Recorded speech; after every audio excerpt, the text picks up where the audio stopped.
সম্প্রতি দক্ষিণ আফ্রিকার বিপক্ষে টি-20 সিরিজে দুর্দান্ত ব্যাটিংয়ে আইসিসির টি-20 ব্যাটারদের র্যাঙ্কিংয়ে তৃতীয় স্থানে উঠে এসেছেন তিলক ভার্মা। ভারতীয় এই টপ অর্ডার ব্যাটার গত সপ্তাহে ৭২ নম্বরে ছিলেন। মাত্র এক সপ্তাহে ৬৯ ধাপ এগিয়েছেন ২২ বছর বয়সী তিলক ভার্মা। আজ শোনাব তিলকের কিছু কাহিনী। ছোট্ট একটি ঘর, হায়দ্রাবাদের এক প্রান্তে বসবাসকারী এক ইলেকট্রিশিয়ানের পরিবার। চারপাশে সীমিত সুযোগ সুবিধা, আর তার মধ্যেই বেড়ে ওঠা এক কিশোর যার চোখে ছিল স্বপ্নের আলো। সেই স্বপ্ন ক্রিকেটের মাঠে দেশের পতাকা উঁচিয়ে ধরার। ছোটবেলা থেকেই কেবলমাত্র প্রতিভা, অধ্যবসায় আর অদম্য ইচ্ছাশক্তির জ্বালানিতে এগিয়ে গিয়েছেন তিলক ভার্মা।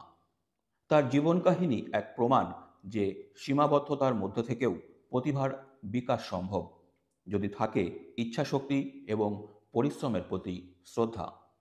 তিলকের শৈশব একেবারেই সহজ ছিল না। ইলেকট্রিশিয়ান বাবার আয়ে কোনোভাবে সংসার চলত।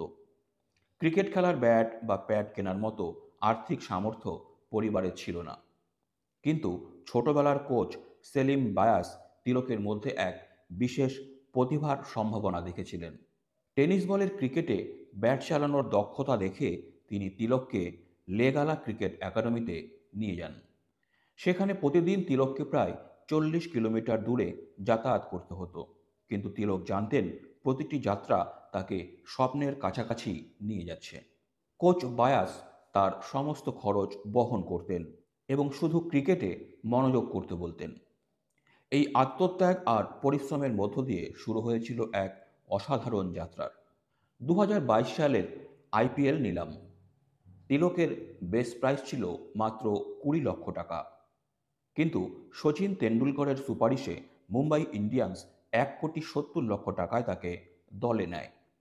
প্রথম সিজনে যখন মুম্বাই ইন্ডিয়ান্সের পারফরম্যান্স ছিল হতাশাজনক, তখনও তিলক নিজের প্রতিভা দেখাতে সক্ষম হন। দল যখন সংগ্রামে ছিল, তিলক ছিলেন দলের অন্যতম উজ্জ্বল মুখ। এক বছর পর আবার আইপিএলে তিনি দুর্দান্ত পারফর্ম করেন। ব্যাট হাতে নিজের দক্ষতা প্রমাণ করে আন্তর্জাতিক মঞ্চে পা রাখার সুযোগ তৈরি করেন। ২০২৩ সালের শেষে জাতীয় দলে তার অন্তর্ভুক্তি এক নতুন অধ্যায়ের সূচনা করে। দক্ষিণ আফ্রিকার বিপক্ষে টি-20 সিরিজে তিলকের প্রাপ্ত সুযোগ যেন তার প্রতিভার আসল পরীক্ষা। প্রথম দুটি ম্যাচে ব্যর্থ হওয়ার পর তৃতীয় এবং চতুর্থ ম্যাচে তিনি এমন ইনিংস খেলেন যা তার নাম ক্রিকেট ইতিহাসে স্বর্ণাক্ষরে লিখে দেয়। ৫৬ বলে ১০৭ এবং ৪৭ বলে ১২০, এই দুটি বিস্ফোরক ইনিংস তাকে আইসিসি র্যাঙ্কিংয়ে ৭২ নম্বর থেকে সরাসরি তৃতীয় স্থানে পৌঁছে দেয়। এই অর্জন শুধু তিলকের নয়, বরং তার মতো সকল তরুণের জন্য প্রমাণ যে সুযোগের সদ্ব্যবহার করতে পারলে স্বপ্নও বাস্তব হয়। তিলক শুধু ব্যাটসম্যান নন, তিনি ক্রিকেটে বহুমুখী প্রতিভার অধিকারী। পরিস্থিতি অনুযায়ী খেলার ধরন বদলানোর ক্ষমতা, অফ স্পিন বোলিং এবং মাঠে থাকা দৃঢ় মানসিকতাই তাকে অন্যদের থেকে আলাদা করে তুলেছে। তিনি জানেন কখন গিয়ার বদল করতে হয়, কখন প্রতিপক্ষের ওপর চড়াও হতে হয়।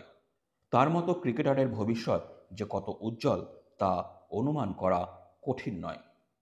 তিলকের গল্প শুধু একজন ক্রিকেটারের সফল হওয়ার কাহিনী নয়, এটি এমন একজন তরুণের গল্প যিনি তার পায়ের নিচে শক্ত জমি তৈরি করেছেন। তার সংগ্রাম, সাফল্য এবং লড়াই প্রমাণ করে যে সীমাবদ্ধতার মধ্য থেকেও নিজেকে আলোকিত করা সম্ভব। যে পরিবার একসময় আর্থিক সংকটে ছিল, আজ সেই পরিবার গর্বিত। আর তিলক শুধু তার পরিবার নয়, গোটা দেশের অনুপ্রেরণার প্রতীক হয়ে থাকবেন। ২২ বছরের তিলক ভার্মা তার জীবনের শুরুতেই যা অর্জন করেছেন তা অনেকের জন্যই কল্পনার বাইরে। কিন্তু তিনি জানেন এই যাত্রা শুরু মাত্র। সামনে আরও কঠিন চ্যালেঞ্জ, আরও বড় মঞ্চ।